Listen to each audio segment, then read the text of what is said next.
Yelabuga is on fire. Drones attacked Tatarstan, and in Sochi, Russians were evacuated right from the beaches.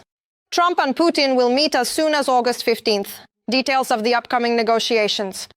The Ukrainian armed forces are driving Russian sabotage groups out of Pokrovsk and selling oil for next to nothing. India has ditched Russia over oil. Now the Kremlin is forced to sell it to China for next to nothing. Lukashenko has lost his mind. Hello, my name is Eva Nikolashvili.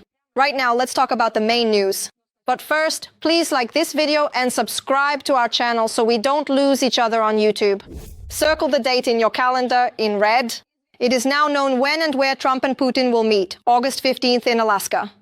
This was announced by the President of the United States. The long-awaited meeting between myself as President of the United States and the leader of Russia, Vladimir Putin, will take place next Friday, August 15th, 2025, in the great state of Alaska. Further details will be announced later. Thank you for your attention to this matter.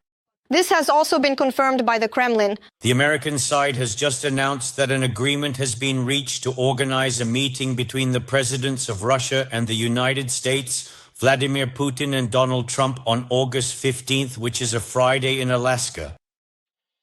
Russia and the United States are indeed close geographical neighbors sharing a significant border, and it seems quite logical for our delegation to simply fly over the Bering Strait. Furthermore, for such an important and highly anticipated summit between the leaders of the two countries, it would be most appropriate for it to be held precisely in Alaska. And here I must admit that this location is very advantageous for Putin, because the territory does not fall under the jurisdiction of the International Criminal Court, which means they won't be able to arrest the bunker dweller. And where is Ukraine in this whole story? According to CBS News, Zelensky will also be in Alaska next Friday. But whether there will be negotiations remains an open question. One of the senior White House officials told CBS News that the planning for the summit next Friday is still undecided and that Ukrainian President Volodymyr Zelensky may be involved in some way. Earlier this week, the White House stated that Trump is open to meetings with both Putin and Zelensky. But on Friday, Trump suggested that he might start with a meeting with Putin only. Now let's talk about the subject of the conversation. It's clear that Trump is focused on achieving a peace agreement. But on what terms? The US is proposing both territorial concessions by Kyiv and the return of some Ukrainian regions by Russia. Zelensky must be ready to sign something to resolve the war. The answer to the Ukrainian territorial question is already in Ukraine's constitution. No one will or can deviate from this. Ukrainians will not give their land to the occupier. Russia, in turn, according to the Wall Street Journal, will agree to a ceasefire only if Ukraine withdraws its troops from the entire Donetsk region. But Ukraine will not agree to such terms. The answer to the Ukrainian territorial issue is already in Ukraine's constitution. No one will or can deviate from this. Ukrainians will not give their land to the occupier. Meanwhile, according to Axios, officials from the US, Ukraine, and several European countries are planning to meet in the UK as early as this weekend to reach a common position ahead of the Trump-Putin meeting. What do you think can be agreed upon in Alaska, given the differing views on the conditions for ending the war? Share your thoughts in the comments. Good drones keep making moves in Russia. Yesterday, they flew into Tatarstan and attacked a facility where UAVs are assembled.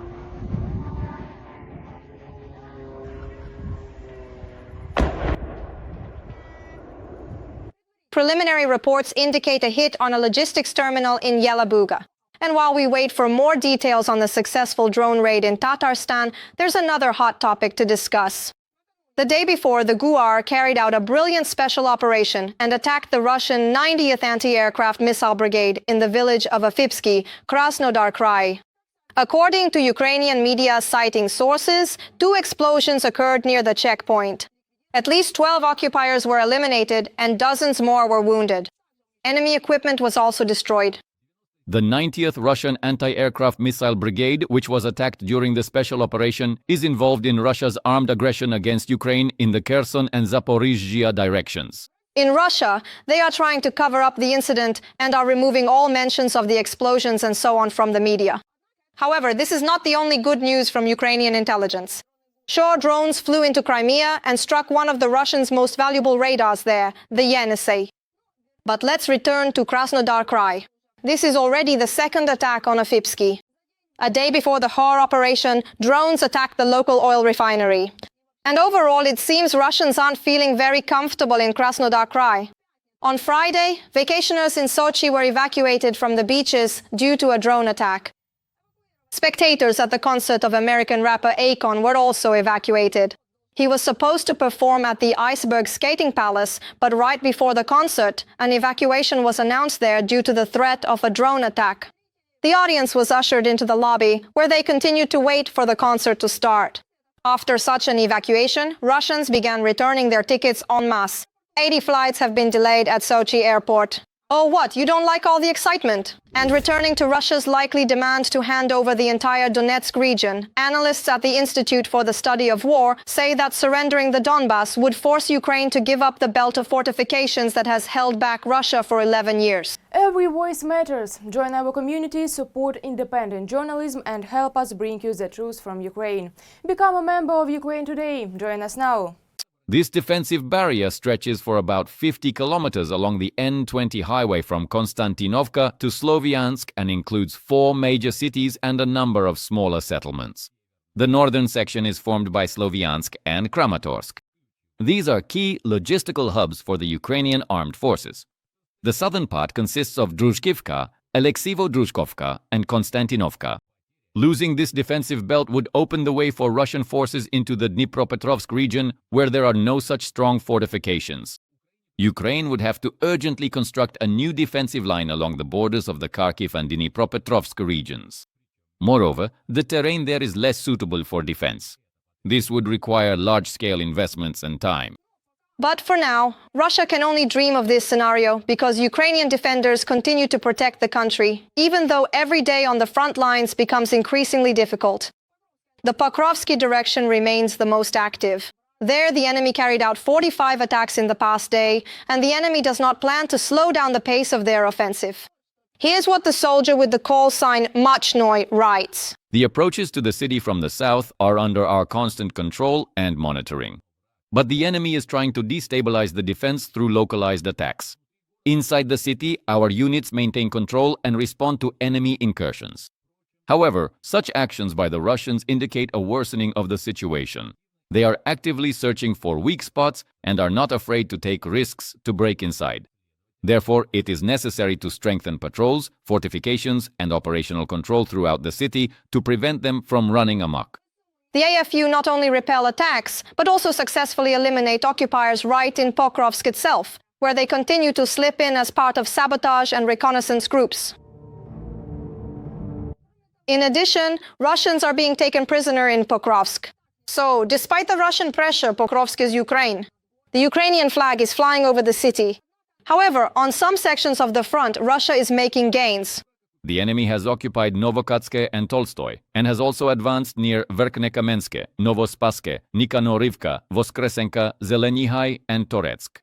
The Institute for the Study of War in turn reports that the enemy has completed the capture of the aforementioned Toretsk. The General Staff has not commented on this information.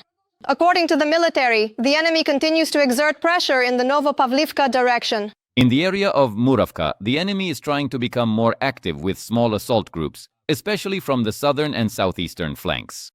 There are mortar and artillery shellings underway to wear down the defense and force our units to withdraw to other positions. But the Ukrainian armed forces are driving the occupiers out. These are shots of the successful operations of the 63rd Mechanized Brigade. The defenders stopped a massive Russian motorcycle assault in Torske. Meanwhile, in the Siversk direction, the military managed to thwart a Russian mechanized assault. The Apache unit destroyed 5 tanks, 3 armored vehicles, 2 vehicles with personnel, a motorcycle, and burned another tank. In the Siversk area, the enemy is very active because the so-called Siversk salient prevents them from advancing towards Sloviansk and Lyman. Russian troops are trying to enter Siversk or bypass it in order to eliminate the salient, says today the representative of the 11th Army Corps, Dmitro Zaporizhets. Their objective is to gain a foothold in the vicinity of the city of Siversk. And most likely, considering that unfortunately the enemy has made gains from the direction of the Serebryanske forestry, they will try to bypass the city as a whole. As of today, from the direction of Serebryanka and Hrayhorivka, the enemy will attempt to bypass Siversk. It is not easy on the Lyman front either. There, the enemy has advanced in the Serebryanske forestry, Zelenaya Rosha, and near Dakhnoye. Against the backdrop of the enemy's active advance, the Donetsk Regional Military Administration has announced a mandatory evacuation of families with children from 19 settlements in the Lyman community. And according to a soldier with the call sign, Alex, the situation could get worse.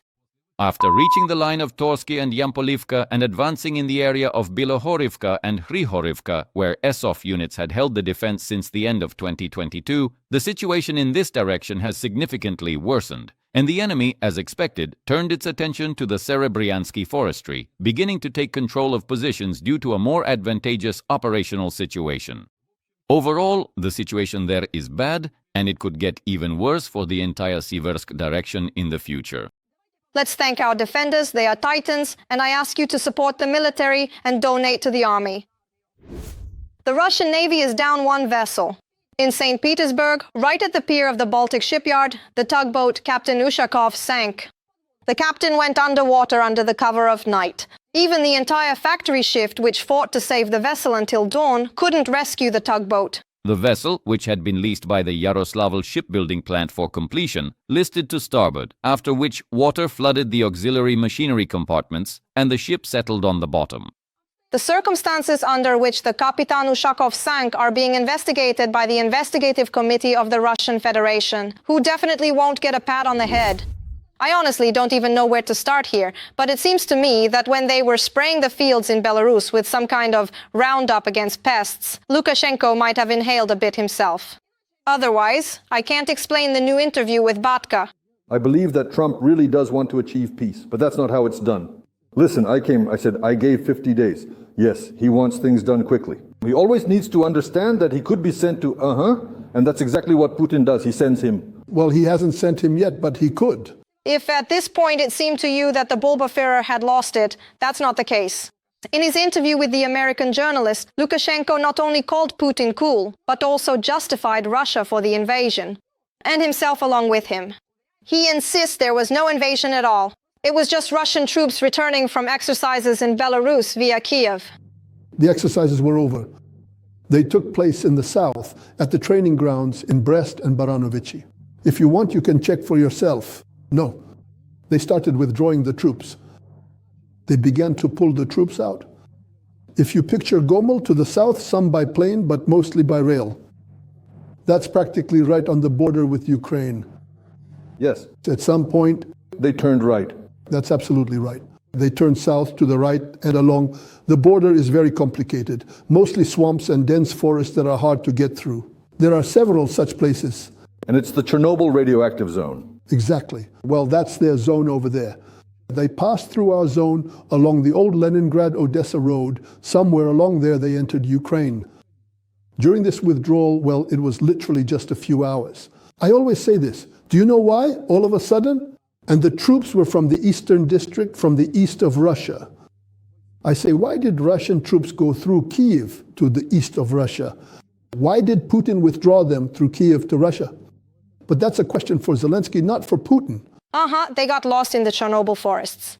Lukashenko also said that Putin is not bloodthirsty and actually wants peace.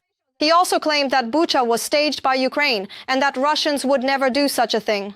Putin he's not bloodthirsty. No matter how you describe him over there in America, and you know it yourself, he is not bloodthirsty. He knows what family is, what children are, and so on. And to strike at civilians, well, listen, war is about information and psychological operations, which you taught the Ukrainians. They're good at that. I know how Bucha was staged. So there's no need to talk about Putin bombing civilians. And continuing on the topic of Putin supposedly sending someone, Lukashenko said that they could punch NATO in the face. Of course, the favorite propaganda phrase, stinky Europe, also came up. They don't want to. They're stinky, you see. Stinky. And Trump is right to put Europe in its place, just as long as it's not all for show. The potato Führer also spoke about Trump, calling him a horse and a bulldozer. But I can allow myself to make such a statement. Well, Trump is a bulldozer, a horse. So I'll try to be even tougher than Trump. And of course, Lukashenko spoke about himself, or more precisely, about his presidency. He insists that he won't run for office again. He says he didn't even want to this time, but there was no one to take the reins of power. Listen, I'll be honest with you, I was already ready to step down at the previous election, knowing that people would definitely support me and so on, to step down. But they said, no, we're not ready. And the question was put in such a way that I'm a traitor, that I want to run away. So, despite the fact that I had to remain president, I'm being sincere here, I had to. I have worked and will continue to work with full dedication and fulfill my duties. Well, under the new constitution adopted. Amendments? Yes, amendments. You have 2 more terms. Well, this term and the next one. Yes, yes. Do you plan to continue to serve until the very end? No, listen, right now I'm not making any plans. And to conclude, here's another curious fact. The American journalist who did the interview for Time magazine says that Lukashenko himself spent several months seeking out this conversation, and Belarusian officials even inquired about the cost of a publication in Time. When arranging an interview with a head of state, it's usually the journalist who takes the first step, sending a request to the press office and hoping someone will respond. Sometimes when the president really wants to talk, the invitation can come from the other side. But rarely have the offers been as persistent as those I received this spring from the allies of Alexander Lukashenko, the dictator of Belarus. Why do you think Lukashenko was so eager to give an interview to Americans? Share your thoughts in the comments about everything Lukashenko said. Not long ago, we talked about how Russia's oil and gas revenues dropped significantly in the first half of 2025. The Kremlin fell short by about $13 billion. Collections from the key mineral extraction tax, EMET, plummeted by 38% year-on-year, down to 633 billion rubles. Of this amount, oil companies paid 543 billion rubles, which is 36% less than the previous year. Why am I bringing this up? Russia's losses will only grow. And the reason for this isn't even the sanctions against Russia itself, but rather the sanctions against India. Recently, US President Donald Trump signed an order imposing tariffs on India. All because India is buying Russian oil. Putin probably expected that his Indian friend, Prime Minister Narendra Modi, would remain loyal to Rosneft despite the pressure. But no. We were deceived, blatantly tricked. As people say here, we got played. India protested and protested vehemently, but in the end, they ultimately refused to buy any oil from Russia. Indian state-owned oil refining companies are currently refusing to purchase Russian oil, according to sources directly familiar with the company's procurement plans, as Washington increases pressure on New Delhi over these flows by imposing a wave of harsh tariffs. Companies such as Indian Oil Corp, Bharat Petroleum Corp, and Hindustan Petroleum Corp plan to refrain from spot oil purchases in the upcoming procurement cycle until they receive clear instructions from the government. Officially, India has not confirmed this, but these companies are state-owned. You have to admit, that says a lot. And the Kremlin is already looking for ways to solve the problem. According to Bloomberg, in response to India's refusal to buy oil, Russia is planning to sell oil to China, and at a discounted price. Supplies of Ural's crude oil for October delivery are being offered to buyers at lower prices, which is attracting interest from both state-owned and private oil refineries. According to traders, deliveries of Ural's crude to potential Chinese buyers are being discussed at prices lower than before. The premium to the global Brent price has dropped from $2.50 to $1.50 per barrel. Well, Putin made the right bet. China will definitely be able to withstand American pressure for longer. And while a peace agreement in Ukraine has not been reached, Trump has taken it upon himself to establish peace between Azerbaijan and Armenia. On Friday, both countries agreed that they have no territorial claims against each other and will cease any armed conflicts. The agreement was signed by Azerbaijani President Ilham Aliyev and Armenian Prime Minister Nikol Pashinyan, with the mediation of US President Donald Trump at the White House. Now, the document must be ratified by the parliaments of both countries. At the same time, Trump announced that the US is lifting restrictions on security cooperation with Azerbaijan that have been in place since 1992. I wonder, is Putin upset that Trump beat him to it? After all, the bunker dweller also tried more than once to play the peacemaker in the Karabakh conflict. At the very least, he pretended to. The saying, "prepare your sleigh in summer," has taken on new meaning at the main medical facility of Russia's southern military district, where all Russian wounded from the occupied parts of Kherson and Zaporizhia regions are brought. These same soldiers were given winter socks as a gift. I'll leave aside the fact that it's summer now, and the occupiers are giving their soldiers knitted socks. What's even more interesting is that they ceremoniously handed them out even to those soldiers who have no legs. Please like this video to support what we do, and be sure to subscribe to our channel Ukraine Today so you don't miss future episodes. See you next time.